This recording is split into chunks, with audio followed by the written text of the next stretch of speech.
আজকের দিনে mobile phone শুধু একটি ডিভাইস নয়, এটি আমাদের জীবনের একটি অবিচ্ছেদ্য অংশ হয়ে দাঁড়িয়েছে। তবে মোবাইল ফোনের ইতিহাস, এর সুবিধা এবং ভবিষ্যৎ নিয়ে কি আপনি জানেন? আসুন জানি মোবাইল ফোনের পুরো গল্প। মোবাইল ফোনের যাত্রা শুরু হয়েছিল 1973 সালে, যখন ডক্টর মার্টিন কুপার প্রথম বাণিজ্যিক মোবাইল ফোন তৈরি করেন। এটি ছিল প্রায় 1 কেজি ওজনের। 1983 সালে বাজারে আসে প্রথম বাণিজ্যিক মোবাইল ফোন।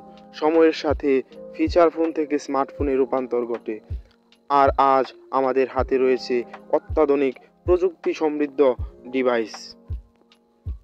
মোবাইল ফোন আমাদের জীবনে এনে দিয়েছে অদ্ভুতপূর্ণ সুবিধা, যেমন যোগাযোগ। পৃথিবীর যে কোনো প্রান্তে মুহূর্তেই যোগাযোগ করা সম্ভব। তথ্য সংগ্রহ, ইন্টারনেটের মাধ্যমে শিক্ষা, গবেষণা এবং দৈনন্দিন জীবনের তথ্য